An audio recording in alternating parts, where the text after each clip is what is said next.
పరం శాంతి. నమస్తే. బేహద్ దైవీ ఆత్మలకు, బేహద్కే బేహద్ పరబ్రహ్మ పరమేశ్వరుడి యొక్క స్మృతులు మరియు నమస్తే. శివ్ బాబా అంటే ఈ బ్రహ్మాండానికి మాలిక్. మరి శివ్ బాబాకు బేహద్ బాపూజీకి గల వ్యత్యాసం ఏంటి? ఆల్మైటీ అథారిటీకి శివుడికి గల వ్యత్యాసం ఏంటి? మరి బ్రహ్మకుమారీసు 80 సంవత్సరాల నుండి శివుడు బ్రహ్మబాబాలో ప్రవేశించి జ్ఞానం చెప్తున్నారు అని అంటున్నారు. ఇది ఎంతవరకు నిజం అని ప్రశ్న వేస్తూ ఉన్నారు బాపూజీని. దానికి సమాధానంగా బాపూజీ చెప్తున్నారు, 1936 సంవత్సరంలో సింధ్ హైదరాబాద్ లో దాదా లేఖరాజు లోపల ఏదో శక్తి వచ్చింది అని అనుభూతి కలిగింది ఆయనకి. అనుభవంతో చెప్పాడు. ఆయన నోటి నుండి అహం మరి నేను శివోహం శివోహం, జ్ఞాన స్వరూపం శివోహం శివోహం, ప్రకాశ స్వరూపం శివోహం శివోహం, శక్తి స్వరూపం శివోహం శివోహం అని ఏదో మాటలు ఆయన లోపల నుండి వచ్చినాయి అని చెప్పటం, శివుడు నాలో ప్రవేశించి ఈ జ్ఞానం చెప్తున్నాడు అని ప్రచారం చేశారు. శివుడు దాదా లేఖరాజు దాదా అని, శివుడిని బాప్ అని, దాదా లేఖరాజుని దాదా అని అంటారు. ఇద్దరిని కలిపి బాప్ దాదా అని ప్రచారం చేశారు, చెప్తూ ఉన్నారు. సింధీలో పెద్ద అన్నయ్యను దాదా అని అంటారు. బాప్ దాదా ఒక్క సెకండ్ కూడా ఇద్దరు వేరుగా లేము అంటే బ్రహ్మబాబా అనుకున్నారు, నేను మరియు శివుడు వేరుగా ఎప్పుడు లేము అని. మరి శివుడు ఇంత పెద్ద స్థూల బ్రహ్మాండానికి మాలిక్, ఆయన పవర్ఫుల్ బ్రహ్మ, పవర్ఫుల్ ఆత్మ. శివ్ మన లైఫ్ స్వరూపం, ఆయన కూడా బ్రహ్మం అన్నట్టే కదా. మరి అంత పవర్ఫుల్ ఆత్మ సాధారణ మానవుల్లో ప్రవేశిస్తే ఆయన యొక్క పవర్ తోటి ఈయన సహించగలడా, తట్టుకోగలడా? ఒకసారి ఆలోచించండి. భలే దాదా లేఖరాజు అనేటువంటి ఆత్మ కృష్ణవాడి ఆత్మ. కృష్ణుడు 84 జన్మలు తీసుకున్న తర్వాత లాస్ట్ కలియుగం అంతిమంలో మరి దాదా లేఖరాజుగా జన్మ తీసుకున్నారు అని ప్రచారం చేశారు. కృష్ణుడి యొక్క ఆత్మ ఈ భూమి మీదకి ఎప్పుడు వచ్చింది మనందరికీ తెలుసు. లాజిక్ గా మీరు ఆలోచించండి. నేటికి 5000 సంవత్సరాల క్రితం దేవాత్మగా కృష్ణుడు భూమి మీదకు అవతరించాడు. అయితే ఇప్పుడు మరి ఆయన తమో ప్రధానమైనటువంటి సాధారణ మానవుడిగా అయిపోయాడు. మరి ఇన్ని జన్మలు తీసుకున్న తర్వాత ఆయన యొక్క ఆత్మ పవర్ ఎలా ఉంటుంది? పతితాత్మగానే ఉంటుంది కదా, ఆత్మ పూర్తిగా పవర్ లాస్ అయిపోతుంది కదా. మరి శివుడు 14 భువనాలకు స్వామి, బ్రహ్మాండం యొక్క మరి మాలిక్. ఆయన ఈ యొక్క ఆత్మలో ప్రవేశిస్తే ఈయన ఆత్మ డైల్యూట్ కాదా? ఈ పరమ శరీరం తట్టుకోగలుగుతుంది ఆ పవర్ ని? ఈ శరీరం మీరు కూడా కామన్ సెన్స్ తో కొంచెం ఆలోచించండి, మీకు కూడా అర్థమవుతూ ఉంటుంది. శివ్ బాబా అంటే కృష్ణాత్మ గత లేఖరాజు ద్వారా పరివర్తన కార్యక్రమాన్ని చేయించుటకు ఒక అంశను వేశారు. నిజంగా డైరెక్ట్ గా ప్రవేశిస్తే శివుడు కేవలం 5000 సంవత్సరాల జ్ఞానాన్ని ఎలా చెప్తాడు? ఈ సృష్టి బ్రహ్మాండం యొక్క రచన ఎలా జరిగిందో ఆయనకు తెలియదా? శివుడికి తన యొక్క సృష్టి ఆది మధ్య అంత జ్ఞానం నేను వచ్చి ఈయన శరీరంలో చెప్తున్నాను అని అంటున్నారు. మరి సృష్టి ఆది ఎలా మొదలైందో బ్రహ్మాండ పురాణంలోనూ ఉంది, శివ పురాణంలోనూ ఉంది. మరి శివుడు వచ్చి చెప్తూ ఉంటే శివ పురాణం బ్రహ్మాండ పురాణం రాంగ్ అంటాడా? తన యొక్క చరిత్ర తన సృష్టి గురించి తను రాంగ్ అని ఎలా చెప్తాడు? మరలా సేమ్ డ్రామా రిపీట్ అవుతుంది, ఉన్నది ఉన్నట్టే జరుగుతుంది, 5000 సంవత్సరాల డ్రామా రిపీట్ అవుతుంది అని ప్రచారం చేస్తూ ఉన్నారు. అయితే ఇలాగ సేమ్ శివుడు ఒకే డ్రామాని ఎప్పుడు ఒకే రకంగానే తయారు చేస్తారా? కొంచెం ఆలోచించి చూడండి. మరి మనకు శాస్త్రాల్లో కూడా ఏం చెప్తారంటే శివుడి బ్రహ్మాండాన్ని రచన చేయుటకు బ్రహ్మకు సృష్టి రచనా విధానాన్ని చెప్పాడు. ఆయన మర్చిపోయాడు, మళ్ళా నిద్రపోయాడు, మళ్ళా 2వ సారి చెప్పడం జరిగింది, మళ్ళా మర్చిపోయాడు, ఇలా 4 సార్లు చెప్పారు అని శాస్త్రాల్లో ఉంది. శివపురాణంలో మరి శివుడు సృష్టి రచనా విధానం ఎలా చేయాలని బ్రహ్మకు చెప్పారు. ఎలా చేశాడు ఆత్మల్ని? మరి బ్రహ్మాండ పురాణం యొక్క దాంట్లో ఏముంది? శివుడు ద్వారా విష్ణు వచ్చారు, విష్ణువు ద్వారా బ్రహ్మ వచ్చారు, బ్రహ్మ ద్వారా మరి దేవతల రచన జరిగింది, దక్ష ప్రజాపతులు 14 మంది ప్రజాపతులు ఉన్నారు, వీళ్ళ ద్వారా దేవతల యొక్క రచన జరిగింది, పరిస్థాల యొక్క రచన జరిగింది. మరి శాస్త్రాల్లో ఉంది కదా. ఇదంతా పుక్కిడి పురాణాలు. రాంగం తీసేస్తే ఆయన శివుడు అవుతాడా? శివుడైతే ఇలా చెప్తాడా? ఒక్కసారి మీరు ఆలోచించండి. ఎందుకంటే శివుడు ఈ బ్రహ్మాండానికి మరి బ్రహ్మతోటి స్థాపన, విష్ణువు ద్వారా పాలన, శంకరు ద్వారా వినాశనము అనే విధి విధానాన్ని ఆయన చేయించాడు. అందుకనే సృష్టి స్థితి లయ కారకుడు శివుడు అని చెప్తారు. ఈ పంచతత్వాలకు అధిపతి శివుడు. పంచతత్వాలు ఎలా వచ్చినాయి, సృష్టి ఎలా చేశాడు ఆయన లోపల నుంచి అనేది కూడా అక్కడ చెప్పబడటం లేదు. దేవతల శ్రేష్ఠుడు శివుడు అని అంటారు కదా, మరి శివుడు ప్రవేశిస్తే మరి స్థూల తత్వాలు ఎలా ఎక్కడి నుండి వచ్చాయో దాని పుట్టు పూర్వోత్తరాలు ఎంతో చెప్పాలి కదా. దేవతలు ఎవరు రచయించబడ్డారు, అసలు ఆత్మ ఎక్కడ రచయించబడింది, ఎలా మరి దేవతలు దిగుతూ దిగుతూ తత్వాల్లోకి ఈ యొక్క స్థూల ప్రపంచంలోకి ఎలా వచ్చారు. మరి సూక్ష్మ సృష్టి కూడా ఉందిగా, స్థూల సృష్టి ఉంది. మరి సూక్ష్మంగా 3 తత్వాల్లో ఆత్మలు పైన లోకాల్లో ఉన్నారని చెప్తారుగా. భూలోక, భువర్లోక, స్వర్గలోక, జనలోక, తపలోక, మహర్లోకాలు ఉన్నాయి అని శివపురాణంలో ఉంది. మరి శివుడు మరి ఈ యొక్క జ్ఞానాన్ని చెప్పకపోతే శివుడు ప్రవేశించి మరి 5000 సంవత్సరాలు రామా చెప్తున్నారు, ఇంకెవరన్నా ప్రవేశించి చెప్తున్నారా? ఒకసారి మీరే కామన్ సెన్స్ తోటి ఆలోచించాలి. శివుణ్ణి అమర్నాథుడు అమర కథ వినిపించాడు అని శాస్త్రాల్లో చెప్తారు. మరి అమర కథని పార్వతి ఒక్కతే విన్నది అని అంటే మరి పార్వతీదేవి విన్నది, ఆమె అమర్రాలైందా? మరి అందరికీ వినిపించి అందరినీ అమరులుగా చెయ్యాలి కదా. మరి వినాశనం అవుతుంది 5000 సంవత్సరాల డ్రామా కాగానే, మరి సేమ్ డ్రామా రిపిటేషన్ అవుతుంది, అందరూ చనిపోతారు, 9 లక్షల మంది మాత్రమే మిగులుతారు, వాళ్ళకు జీవన్ముక్తి. మళ్ళీ వీళ్ళందరినీ సతీగంలోకి పంపిస్తాను, నేను పరంధామంలోనే ఉంటాను. వినాశనం వినాశనం అనేటువంటి మాటను శివుడు ఎలా తీసుకొని వచ్చాడు? 5000 సంవత్సరాల కాలచక్రంలో ఎలా ఇరికించారు? ఒకసారి మీరు ఆలోచించండి. శివుడు అంత నిమ్నగా లోయెస్ట్ గా ఆలోచించేవాడా? నేను మిమ్మల్ని జరామృత్యు నుండి విడిపించడానికి వచ్చాను అని మురళిలో చెప్పాడు. శివుడు కూడా అదే శివపురాణంలో కూడా ఉంది. మరి బీకేల్లో ఇక్కడ ఏం చెప్తున్నారు? చచ్చిపోతారు, మరి ఇక్కడ పురుషార్థం చేస్తే సతీగంలో దేవతలు అవుతారు, మన జన్మల చక్రంలో 84 జన్మలు తీసుకొని వస్తారు అని అంటున్నారు. మరి శాస్త్రాల్లో ఏముంది? 84 లక్షల యోనులు తీసుకున్న తర్వాత ఆత్మ మళ్ళా దేవాత్మైన సాధారణమైన ఆత్మగా అవుతూ ఉంటుంది అని చెప్పారు. మరి శివుడు కూడా 28 అవతారాలు తీసుకున్నాడు, విష్ణు 24 అవతారాలు తీసుకున్నారు. దానికి ప్రతీక కింద చరిత్ర ఉంది. వాళ్ళ యొక్క అవతారాలకి పూజలు ఉన్నాయి, మందిరాలు ఉన్నాయి, గుళ్ళు గోపురాలు ఉన్నాయి. మరి ఇవన్నీ కూడా రాంగ్ అవుతాయా? వాడు చెప్పే జ్ఞానం అనుసారంగా రాంగే అవ్వాలి కదా. మరి ఏ కాలంలో ఏ అవసరమో ఆకారి రూపంలో భక్తుల్ని రక్షించుటకు చిహ్నంగా జ్యోతిర్లింగ రూపంలో ఇక్కడ వెలువ ఆయన దిగి రావటం అనేది జరిగింది. 12 జ్యోతిర్లింగాల యొక్క చరిత్రను మీరు తిరగవేయండి. శాస్త్రాలు పట్టుకుంటే మీకు యథార్థం ఏంటో, ఎవరు సత్యం చెప్తున్నారో, ఏది అసత్యమో అనేది తెలుస్తుంది. మన బ్రహ్మ చేతిలో వేదాలు శాస్త్రాలు ఉన్నాయి. మరి బ్రహ్మదాద లేఖరాజు వేద శాస్త్రాలు రాంగన ఆయన నోటి నుంచి అంటే మరి ఆ వేదాలు ఏమైనట్టు? మరి రహస్యం ఎక్కడ చెప్పబడుతూ ఉంది? మరి ఇప్పుడు ఇంతమంది దేవాలయాలు దేవతలు పూజిస్తున్నారు శివలింగానికి. బీకే వాళ్ళు కూడా ఇప్పుడు జ్యోతిర్లింగాలు అంటూ 12 లింగాలను పెట్టి ఎగ్జిబిషన్ చేస్తూ ఉన్నారు. మరి ఎప్పుడు ఆయన జ్యోతిర్లింగ స్వరూపంగా భూమి మీదకి వచ్చాడు అంటే దాని చరిత్ర ఉంది. కొన్ని లక్షల కోట్ల సంవత్సరాల క్రితం ఒక్కొక్క యుగంలో ఒక్కో విధంగా ఆయన భక్తుల్ని రక్షించటానికి మరి ఇక్కడికి విచ్చేసినట్టుగా ఆయన నిరాకారి నుండి ఆకారిగా సాకార రూపంలో వచ్చాడు, జ్యోతిర్లింగ స్వరూపంలో ఆవిర్భవించి మళ్ళీ వెళ్ళిపోయాడు అని శాస్త్రాల్లో ఉంది కదా. అదే మనం పూజిస్తూ ఉన్నాం మరి జ్యోతిర్లింగాల రూపంలో. మరి 5000 సంవత్సరాల్లో ఇన్ని జ్యోతిర్లింగాలు మరి ఎలాగా ఉద్భవించాయి? ఎవరు దీనికి స్వయం భూలింగంగా వచ్చాడు అని అంటే ఎవరు వచ్చారు? ఎవరికి ప్రతీక? మరి శివుడైతే మరి ఇలా చెప్తాడా? ఎన్ని రాంగ్ అని చెప్పడు కదా. ఈ 12 జ్యోతిర్లింగాలు చతుర్యుగంలో 43,20,000 సంవత్సరాల్లో జరిగినవి. అందుకనే అష్టాదశ పురాణాలు కూడా 18 మంది ఈ చరిత్రలు భూమి మీద ఒక్కొక్కరి చరిత్ర. ఇప్పుడు మార్కండేయ చరిత్ర, ఆయన భూమి మీద ఉండి తపస్సు చేశాడు, ఆయన చరిత్ర ఉన్నది కదా. అదే విధంగా ఒక్కొక్కరి చరిత్ర ఇక్కడ ఉన్నది. మరి ఇవన్నీ రాంగ్ అంటం అనేది అజ్ఞానమే. శివుడు అజ్ఞానాన్ని వ్యాపింపజేస్తాడా? శివుడు అంటే జ్ఞాన స్వరూపం అంటారు కదా.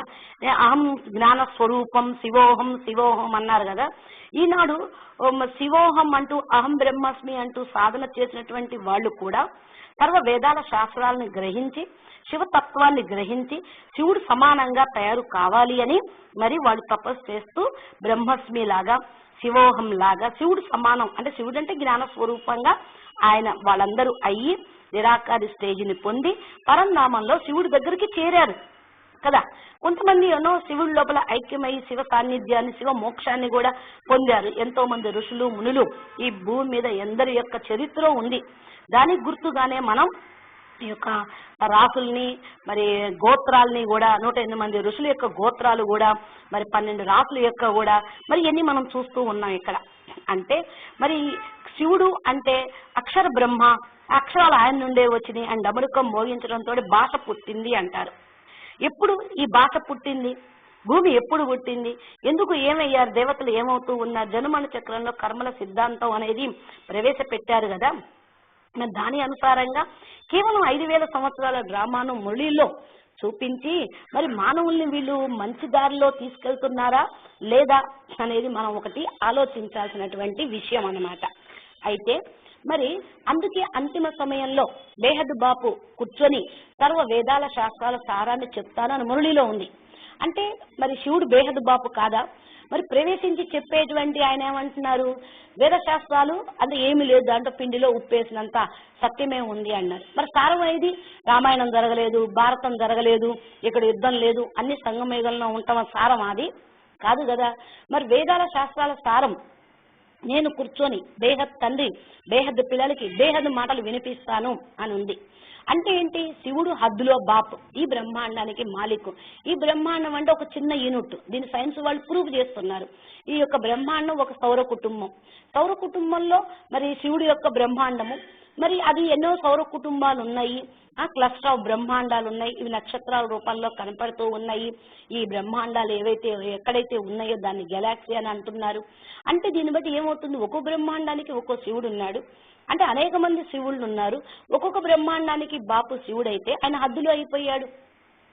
మరి మురళిలో ఏముంది? బేహద్దు బాపు కూర్చొని సర్వ వేదాల శాస్త్రాల సారాన్ని నేను చెప్తాను అని అన్నారు. మరి ఇంకో పక్కన వేద శాస్త్రాలు రాగానే బ్రహ్మ కుమారి ప్రచారం చేస్తూ ఉన్నారు. శివుడి పిల్లలే ఇలా ఉంటే మరి ఆయన ప్రత్యక్షం చేసేది ఎలా?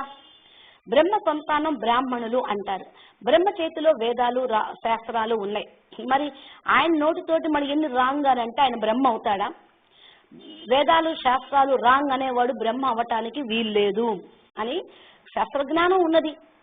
బ్రహ్మ కుమారిస్ కూడా వాళ్ళు కాదు, బ్రహ్మ నోటి ద్వారా వచ్చినాయి అని వాడు ఫాలో చేయటం లేదు, యథార్థ బ్రహ్మను తెలుసుకోలేదు. అందుకనే మురళిలో ఏమన్నారు? వీరు బ్రహ్మ కుమారిసి కుమారులు కాదు, క్రిస్టియన్ కుమారి కుమారులు అన్నారు. ఎందుకని? వీళ్ళు ఇలా ప్రచారం చేస్తూ ఉన్నారు. ఎందుకంటే క్రిస్టియన్ ధర్మం వాళ్ళు కూడా 2000 సంవత్సరాల నుంచి భూమి మీదకి వచ్చి వాళ్ళ ధర్మాన్ని ప్రచారం చేశారు. క్రీస్తుకు పూర్వం ఏవైతే ఉందో వాళ్ళకు తెలియదు. మరి సనాతన ధర్మం గురించి వాళ్ళు విషయం తెలుసుకోకుండా వాళ్ళ ధర్మంలో కన్వర్ట్ చేయటం కోసం మన లోపల ఎలాగా తప్పులు ఎంచుతూ ఉన్నారో మరి బ్రహ్మ కుమారీస్ కూడా తప్పులు ఎంచినట్టే కదా ఒక రకంగా. ఎలాగా? మరి ఏమి జరగలేదు, ఇదంతా రాంగ్ అని అంటున్నారంటే వాళ్ళు కూడా కృష్ణుని సంబంధించినటువంటి ఆత్మలే. మనం బుద్ధి ద్వారా మనం అర్థం చేసుకోవాల్సిన విషయం. వీళ్ళు ఇలా చేయటం వల్లే ఆల్మైటీ అథారిటీ పరబ్రహ్మ పరమేశ్వరుడు స్వయంగా రావాల్సి వచ్చింది. సనాతన ధర్మానికే జ్ఞాని జరుగుతుంది. జ్ఞాన మార్గంలోనే ఘోర అంధకారంగా ఉన్నారు. ఇటువంటి ఘోర అంధకారంలో భ్రమిస్తూ అజ్ఞానం అనే మార్గంలో నడుస్తూ ఉన్నటువంటి వాళ్ళకి జ్ఞాన ప్రకాశాన్ని ఇవ్వటం కోసం పరబ్రహ్మ పరమేశ్వరుడు పరం లైట్ పరం తేజస్సు పుణ్యమైనటువంటి తండ్రి భూమి మీదకి రావటం అనేది జరిగింది. ఇలాగే ఈ బ్రహ్మ కుమారి యొక్క జ్ఞానాన్ని పట్టుకొని ఈయన బ్రహ్మ పాత్ర ప్లే చేశాడు. మరి ఇంకొక శంకర్ పాత్ర అంటూ మళ్ళీలో కూడా కొన్ని పాయింట్స్ క్లూలు దొరికిన కారణం వల్ల మరి వీరేంద్ర దేవదీక్షిత్ అనేటువంటి ఆయన శంకర్ పాత్రని ప్లే చేయటం కోసం నిమిత్తమై కూర్చున్నారు.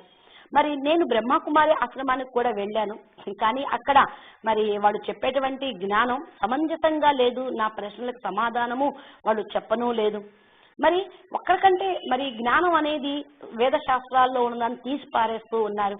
వేదాల్లో ఉన్నది అసలైనటువంటి జ్ఞానమే కదా, వేదాల్లో ఏముంది మరి అది వాళ్ళు అర్థం చేసుకోవటం లేదు. తర్వాత 1976 నుంచి మరి మురళీల ఆధారంగా తీసుకొని బ్రహ్మతో విష్ణు అవుతాడు, శంకరుడు ఎక్కడున్నాడు అని ఈ మాట అనుకొని మరి ఆయన ఇంకో జ్ఞానాన్ని ప్రచారం చేసి రామాత్మగా ఆయన నిమిత్తమై కూర్చున్నారు. మరి ఆయన దగ్గరికి కూడా నేను వెళ్ళి కలిశాను. కానీ ఆయన కూడా మరలా బీకే వాళ్ళ ముళ్ళిళ్ళే పట్టుకొని నాలో శివుడు ఉన్నాడు, కృష్ణాత్మ ఉంది, ఇద్దరు ప్రవేశిస్తున్నారు అని మళ్ళీ ఈ 5000 సంవత్సరాల డ్రామా జ్ఞానాన్నే చెప్తూ ఉన్నారు. మరి శంకరుడు కూడా 5000 సంవత్సరాల డ్రామాని పట్టుకున్నాడేంటి? మరి శంకరుడు అసలైన శంకరుడైతే అకారి రూపంలో హిమాలయాల్లో మానస సరోవరంలో ఉన్నారు. కార్తికేయుడు, గణేశుడు, ఉమా సహితంగా పరివార సహితంగా అక్కడ కూర్చొని తపస్సు చేస్తూ ఉన్నాడు. మరి ఈ శంకరుడు ఎవరు? శంకరుడు మరి అసలైనటువంటి యథార్థమైనటువంటి జ్ఞానం చెప్పాలి కదా. మరి ఈయన పూర్వజన్మలో దాదా లేఖరాజుతోటి వ్యాపారంలో ఉన్న భాగస్వామి. ఈయన వీరేంద్ర దేవదీక్షిత్ అని తనే స్వయంగా చెప్పుకున్నాడు.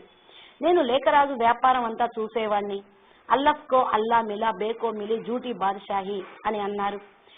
నేను లేఖరాజుకి జ్ఞానం చెప్పాను అని అన్నారు. అయితే మరి ఈయన 8,64,000 సంవత్సరాల పురాతనమైనటువంటి ఆత్మ రాముడు.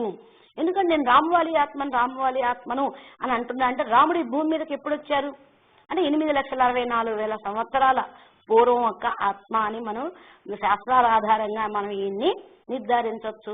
త్రేతాయుగం అంతిమలో రాముడి యొక్క జన్మ జరిగింది. రామరాజ్యాన్ని స్థాపన చెయ్యాలి అని నిమిత్తుడుగా అయినప్పటికీ కూడా ఆయన ఫెయిల్ అయిపోయాడు. అందుకే చెప్తారు రాముడు ఫెయిల్ అయిపోయాడు, అందుకే రాముడి చేతిలో బాణాలు చూపిస్తాడు, ఆయన క్షత్రియుడు అని అన్నాడు. మరి రామరాజ్య స్థాపన చేశాడా? ఒక రావణాసురుని అయితే రాముడు అప్పుడు చంపాడు, కానీ ఇప్పుడు ఇంటింటా రావణాసురులు అయ్యారు. మరి రామరాజ్యం రాముడు అప్పుడు ఫెయిల్ అయ్యాడు అని అంటారు. అదే విధంగా వీరేంద్ర దేవదర్శిత్ కూడా అంతిమ జన్మలో ఈ విధంగా స్వరూపాన్ని ఈ జన్మను తీసుకోవటం అనేది జరిగింది. అయితే ఆల్మైటీ అథారిటీ సృష్టి పరివర్తన కార్యక్రమాన్ని వీళ్ళిద్దరి ద్వారా చేయించాలని నిమిత్తం చేశారు. ఆ రహస్యాన్ని వాళ్ళిద్దరూ తెలుసుకోవటం లేదు.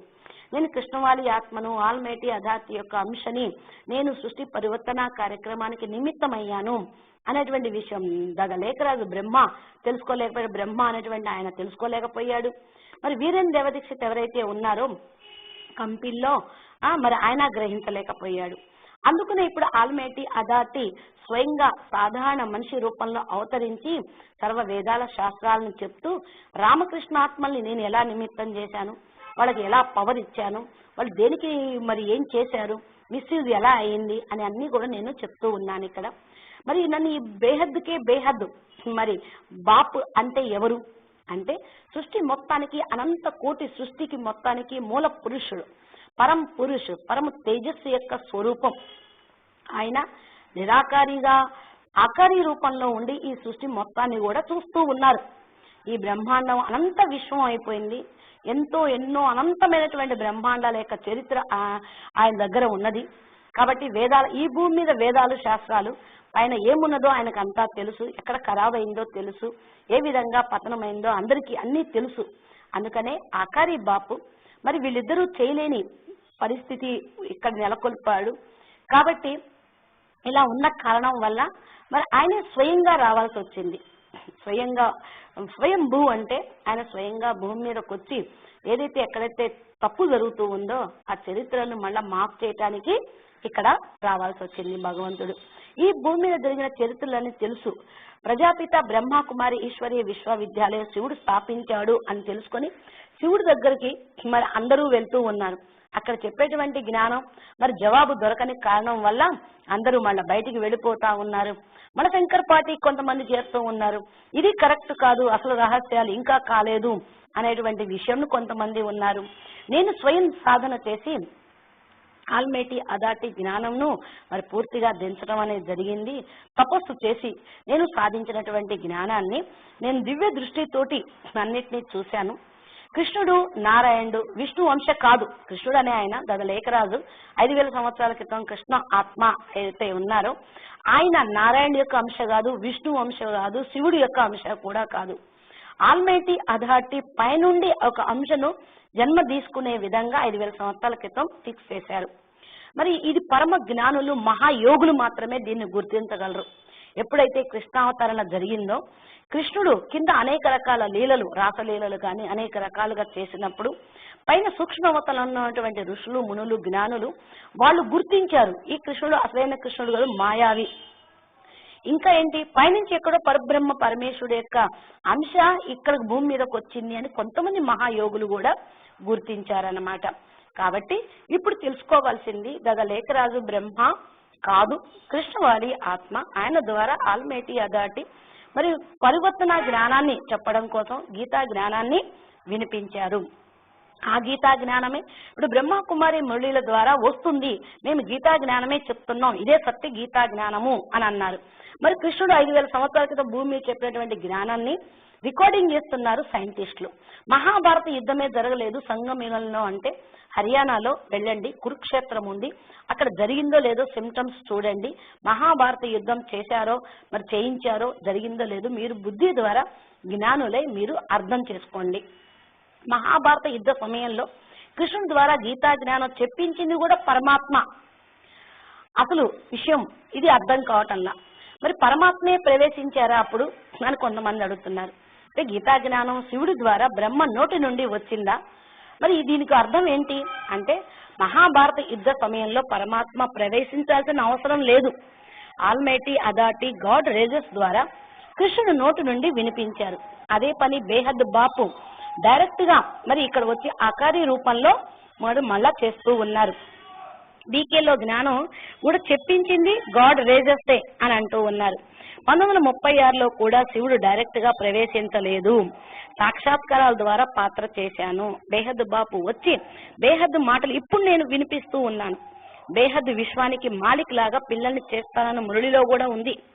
5000 సంవత్సరాల పూర్వం చెప్పిన గీతా జ్ఞానము వాతావరణంలో రికార్డింగ్ అయిపోయింది. కావాలి అంటే రేపు వాళ్ళు కూడా ప్రూఫ్లు ఇస్తూ ఉంటారు. సైన్స్ వాళ్ళు క్రైస్తు ఏదైతే ప్రచారం చేసి జ్ఞానం గురించి చెప్పాడో అవన్నీ రికార్డింగ్ చేయటం కోసం, ఎందుకంటే యాస్ట్రల్ రికార్డ్స్ ఉంటాయి. ప్రతి ఒక్క కణం లోపల కూడా రికార్డింగ్ అయి ఉంటుంది. ఆ యొక్క రికార్డింగ్ ఇప్పుడు మళ్ళీ మానవులకి వినిపించడం కోసం సైన్స్ డెవలప్ అవుతూనే ఉంది. కృష్ణుడు కూడా 16,000 రూపాయలను తీసి 16,108 మందిని వివాహం చేసుకున్నాడు. కృష్ణుడు కూడా నిర్యాణం చెందాడు, బోయవాడి బాణంతో చనిపోయాడు అని కూడా మనకు భారతంలో కూడా చెప్పడం జరిగింది. ఆయన చనిపోయిన తర్వాత మళ్ళీ ఎక్కడికి వెళ్ళాడు? గోలోక పరంధామానికి వెళ్ళాడు. విష్ణు పురాణం అనుసారంగా ఆయన లోపలికి కలిసిపోవాలి, కానీ అలా జరగలేదు. మీరు చూడండి, విష్ణు పురాణం తీసి చూడండి, దాంట్లో వివరంగా కృష్ణుడు ఏం చేశాడు, ఎలా నిర్యాణం చెందాడు, ఏమైంది కూడా అర్థమవుతుంది. మీకు చక్కగా మీరు తెలుసుకోవచ్చు. బుద్ధి ద్వారా శాస్త్రాలను అర్థం చేసుకోవటం అనేది కూడా చాలా గొప్ప విషయం అన్నమాట. శాస్త్రాలు అసత్యమని అనటం అజ్ఞానత. శివ పరమాత్మ రామకృష్ణ ఆత్మల లోపల ఒక్కొక్క సెల్ వేసి అనుభవం చేయించారు. ప్రవేశత అనేది డైరెక్ట్ గా లేదు. మరి మహాభారత సమయంలో గీతా జ్ఞానం చెప్పేటప్పుడన్నా మరి ప్రవేశించారా అని మీరు అనుకోవచ్చు. కానీ అక్కడ కూడా ఆయన గాడ్ రేజెస్ తోటి కృష్ణుడి ద్వారా చెప్పించాడు. అందుకనే చూడండి, కృష్ణుడిని తర్వాత యుద్ధం అయిపోయిన తర్వాత అర్జునుడు అడిగాడు, బావా నేను ఆ సమయంలో మరి యుద్ధ సమయంలో కొంచెం పరేషాన్గా ఉన్న, యుద్ధము అది ఇదని టెన్షన్ లో ఉన్నా, నాకు మళ్ళా ఆ జ్ఞానం వినాలనుంది, మళ్ళా ఒకసారి చెప్తావా అని అడిగారు. అంటే అప్పుడు నేను యోగయుక్తుడినై ఉంటిని, చెప్పించాడు, ఇప్పుడు నేను చెప్పలేను అని అన్నాడు. ఇది ఉత్తర గీతలో ఉంది. కావాలంటే మీరు పరిశోధన చేసుకోండి, యథార్థాన్ని తెలుసుకోవాలనుకున్న వాళ్ళు. మరి ఈ జ్ఞానం అనేది గాడ్ రేజెస్ ద్వారా వినిపించడం జరిగింది. అయితే మరి ఇక్కడ బాపూజీ మీరు అనంతకోటి బ్రహ్మాండాల గురించి చెప్తూ ఉన్నారు కదా, మరి దీంతో పోలిస్తే బీకే వాళ్ళ యొక్క శివుని జ్ఞానం చాలా లోయెస్ట్ అని అర్థమవుతుంది కదా. దాన్ని పోల్చుకొని చూడండి. ఎప్పుడైతే జ్ఞానం అనేది నిత్య నూతనమైంది, ఎప్పుడు రీచేంజ్ రీఫైనింగ్ అవుతూనే ఉంటుంది అని మురళీ పాయింట్ ఉంది కదా. సమయం అనుసారంగా ఏదైతే బాపు ఎవరినైతే ఎక్కడెక్కడ నిమిత్తం చేస్తూ ఉన్నారో అక్కడ వాళ్ళ పాత్రలు జరుగుతూ ఉన్నాయి. శివుడు అంటే ఈ స్థూల చిన్న బ్రహ్మాండానికే మాలిక్. సైన్స్ వాళ్ళు కూడా జ్ఞానుల కొరకే అభివృద్ధి చేస్తూ ఉన్నారు. అందుకని కేవలం 5,000 సంవత్సరాల డ్రామా అని బావిలో కప్పలాగా ఉండి అదే సముద్రం అని, అదే గొప్ప జ్ఞానం అని అదే విధంగా మీరు ఫాలో చేయకండి. చూడండి, ప్రూఫ్లు దొరుకుతూ ఉన్నాయి. బేహద్ బాపు సైంటిస్టులకు ప్రేరణ ఇచ్చి